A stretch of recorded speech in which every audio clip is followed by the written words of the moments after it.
Olá, hoje a gente vai desvendar um daqueles pequenos mistérios do dia a dia, sabe? Uma daquelas coisas que acontecem com todo mundo, mas que quase ninguém para pensar no porquê. É uma situação clássica, né? A pessoa levanta do sofá com uma missão, uma ideia muito clara na cabeça, caminha até a cozinha, por exemplo, atravessa a porta e pronto, sumiu. Dá aquele branco total. E aí a gente fica lá, parado no meio do cômodo, olhando para os lados, tentando pescar aquele pensamento que simplesmente evaporou. A sensação é que a nossa mente deu uma pequena falhada, um bug no sistema. Mas, olha, pode respirar com alívio. Isso não é um sinal de que a memória está indo para o espaço ou algo do tipo. Na verdade, é um fenômeno cerebral tão comum que a ciência já estudou e até batizou. Pois é, vamos entender isso de uma vez. O nome oficial é esse aí, o efeito da porta. E é exatamente o que parece. O simples ato de cruzar o batente de uma porta pode fazer com que o nosso cérebro dê uma espécie de reset na memória de curto prazo.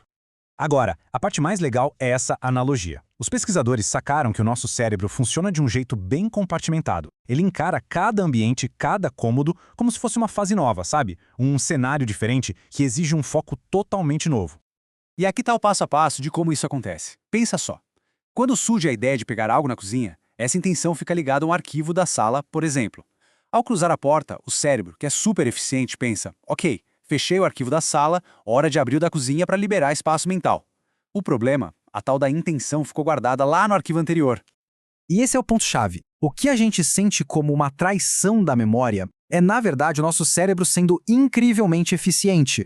Ele não está deletando a informação, mas sim arquivando de forma inteligente para que a gente consiga focar no novo ambiente. Ou seja, não é um defeito, é um recurso.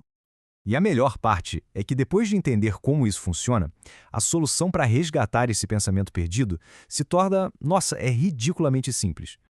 Exatamente isso. O segredo todo é voltar para o contexto original.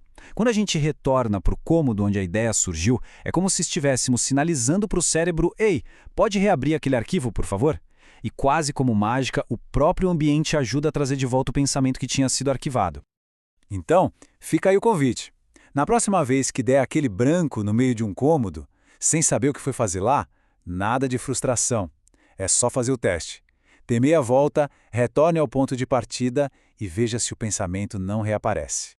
Isso tudo, claro, leva a uma reflexão final. O efeito da porta mostra que aquilo que a gente percebe como um erro pode ser, na verdade, uma função altamente otimizada. Então fica a pergunta no ar. Que outras peculiaridades do nosso cérebro, que às vezes nos irritam, são, no fundo, características geniais de um sistema que a gente ainda está só começando a entender?